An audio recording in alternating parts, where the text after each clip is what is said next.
नमस्कार दोस्तों, स्वागत है आपका बेल गुरुकुल पर। यहाँ पर देखिए आपको 4 लाइन मैं डिस्प्ले कर रहा हूँ। इन चारों लाइन को आप ध्यान से देखिए। अगर आपने ध्यान से देखा तो आपको पता चला होगा कि ऊपर के जो 2 लाइन है उसका कोई न कोई मीनिंग निकल रहा है, उसका कोई न कोई अर्थ है। लेकिन नीचे के 2 लाइन का मीनिंग आपको समझ ही नहीं आ रहा होगा, या यूं कहें कि नीचे के जो 2 लाइन हैं उनका कोई मीनिंग निकल ही नहीं रहा है। तो यहाँ पर हम ग्रामर की भाषा में जिन वर्ड्स के जो ग्रुप होते हैं, अगर उनका अर्थ निकलता है तब हम उसको सेंटेंस कहते हैं। तो ऊपर के जो 2 लाइन हैं इसको हम सेंटेंस कहेंगे, लेकिन नीचे के जो 2 लाइन है इनका कोई अर्थ ही नहीं निकल रहा, तो इन्हें हम सेंटेंस की कैटेगरी में नहीं रखेंगे। तो चलिए अब डिटेल में पढ़ते हैं कि सेंटेंस एक्चुअली में है क्या, सेंटेंस के कितने टाइप होते हैं और सेंटेंस में क्या क्या बातें हमें ध्यान रखनी है उसको समझते हैं। तो सबसे पहले हम पढ़ेंगे सेंटेंस कहते किसको हैं, इसको डेफिनेशन देखते हैं। तो यहाँ पे लिखा हुआ है a sentence is a group of words. तो सही बात है, जो सेंटेंस है ये ग्रुप ऑफ वर्ड्स है और इसको कह रहा है कि put together in a certain order. इसे एक निश्चित ऑर्डर में रखा जाता है और ये कंप्लीट सेंस देता है, तभी हम सेंटेंस कहेंगे। आपने देखा नीचे के जो 2 सेंटेंस थे उनका कोई सेंस ही नहीं निकल रहा था, उनका कोई मीनिंग ही नहीं निकल रहा था, इसलिए उनको हमने सेंटेंस नहीं कहा। तो सेंटेंस हम उसको कहते हैं जिसका कोई न कोई अर्थ निकल रहा हो। ठीक है, तो आपको यहाँ तक समझ में आ गया होगा। अब देखिए एग्जाम्पल। तो यहाँ पे पहला एग्जाम्पल है his mother cooks food in the morning. तो यहाँ पे देखिए, यहाँ पे जो ये सेंटेंस है इसका अर्थ निकल रहा है, तो ये हमारा सेंटेंस की कैटेगरी में आएगा। दूसरा है सी टेलीफोन्ड मी। तो इसका भी मतलब निकल रहा है, उसने मुझे फ़ोन किया, तो ये भी सेंटेंस की कैटेगरी में है। और लास्ट सेंटेंस है you are watching this video. तो इसका भी मतलब है कि आप वीडियो को देख रहे हैं, तो ये भी सेंटेंस की कैटेगरी में है। अब हम चलते हैं सेंटेंस के टाइप को समझते हैं। तो सेंटेंस के टाइप यहाँ पे आपको 5 पढ़ना है। पहला जो हमारा टाइप है इसे हम कहते हैं असर्टिव सेंटेंस, दूसरा इंटरोगेटिव सेंटेंस, और तीसरा है इम्पेरेटिव सेंटेंस, चौथा है ऑप्टेटिव, और पांचवा है एक्सक्लेमेटरी सेंटेंस। तो चलिए इसे हम बारी बारी से सारे ग्रुप को, सारे कैटेगरी को पढ़ते हैं। तो असर्टिव सेंटेंस क्या होता है?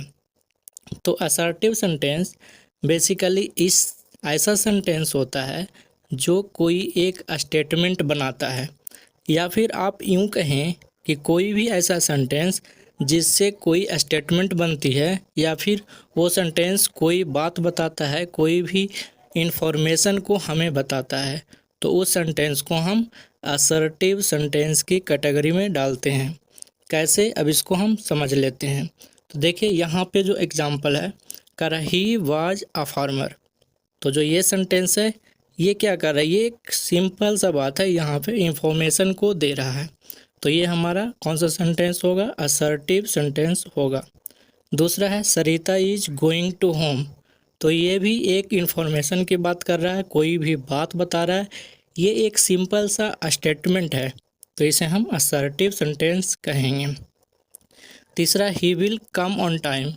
तो यहाँ भी देखिए ये भी एक स्टेटमेंट है, तो ये भी असर्टिव सेंटेंस की कैटेगरी में जाएगा। अब यहाँ पे देखिए ऑन टाइम और इन टाइम दो यहाँ पे यूज होता है, उसको थोड़ा सा बता देता हूँ।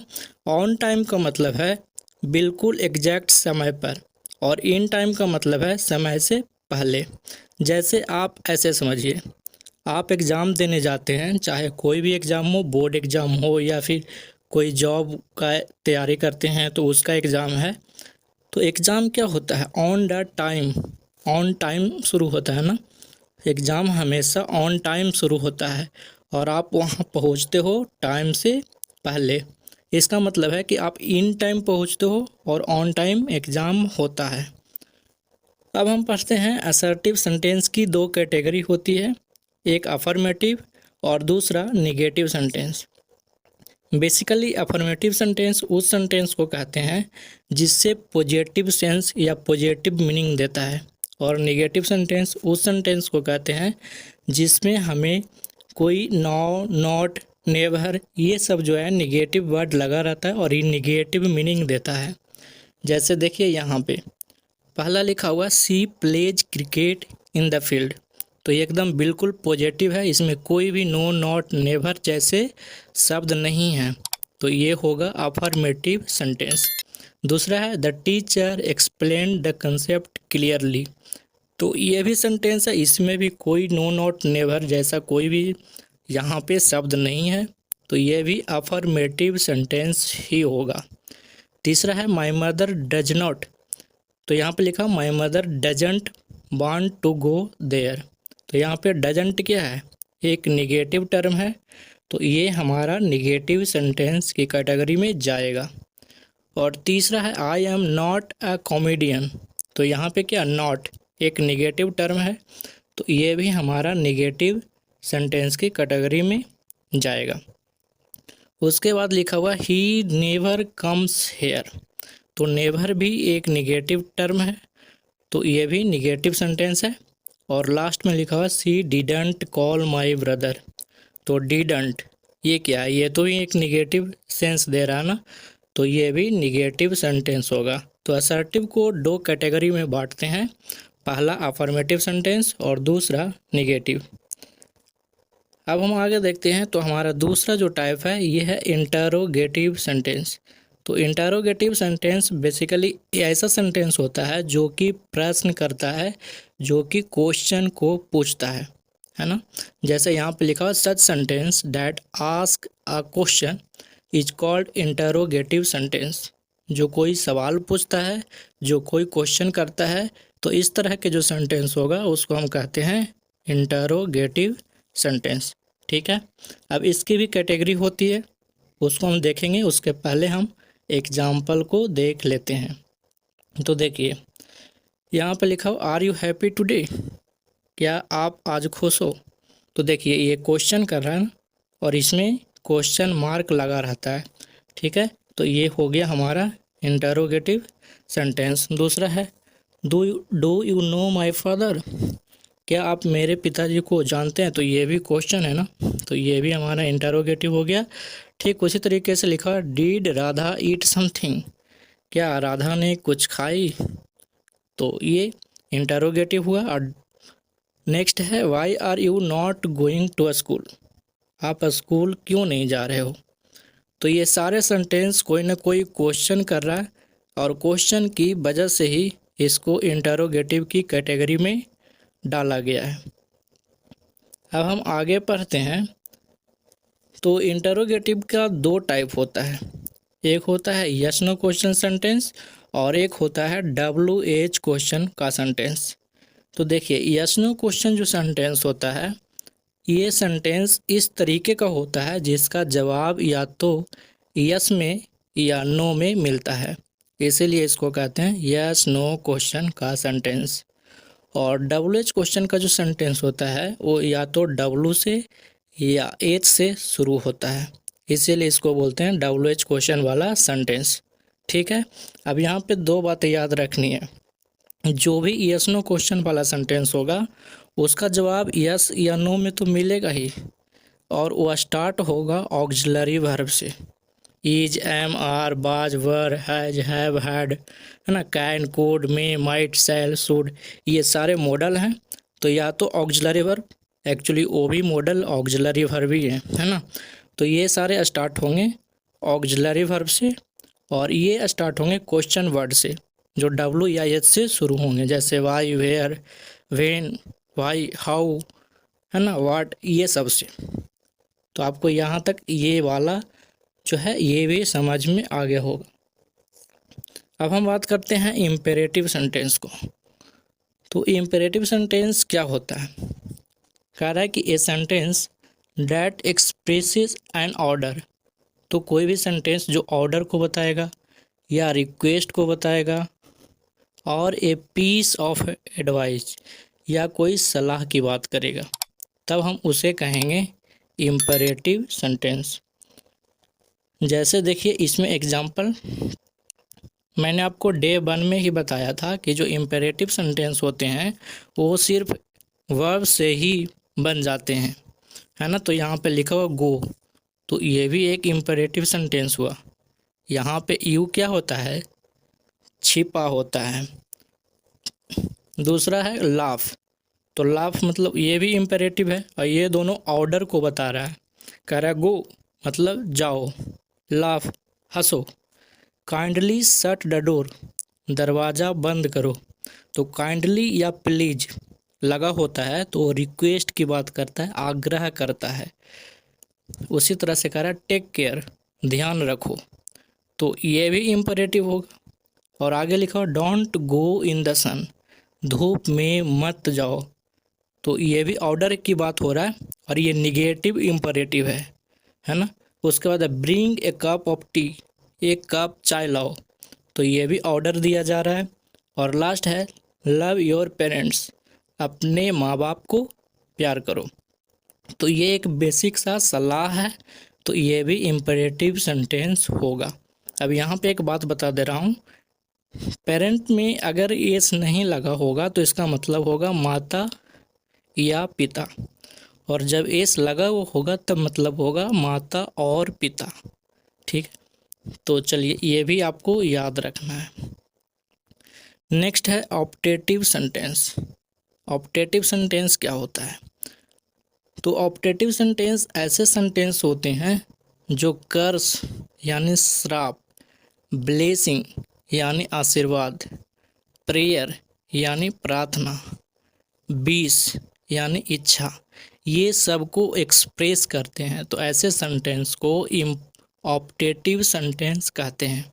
ठीक है, जैसे इसका एग्जांपल देखिए, तो यहाँ पे लिखा हो मे गॉड हेल्प यू, भगवान करे, भगवान तुम्हें मदद करे, तो ये क्या है, ये प्रार्थना है। उसी तरीके से लिखा मे माई ब्रदर गेट सक्सेस, मेरा भाई सफल हो, सफलता प्राप्त करे। तो जब भी ऐसा कुछ रहेगा ना, इस तरीके की कोई आशीर्वाद या कोई प्रार्थना या कोई शुभकामना या कोई श्राप, तब हम उस सेंटेंस को ऑप्टेटिव की कैटेगरी में डालेंगे।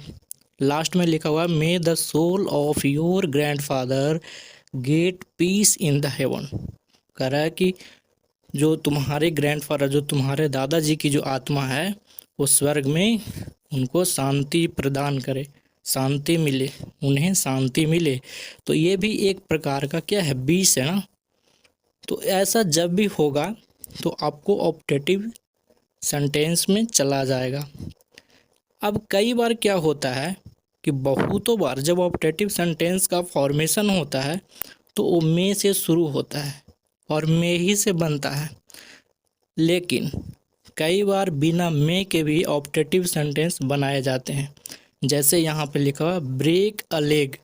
ब्रेक अ लेग हम तब बोलते हैं जब कोई व्यक्ति को हम विश करते हैं उसकी शुभकामनाओं को।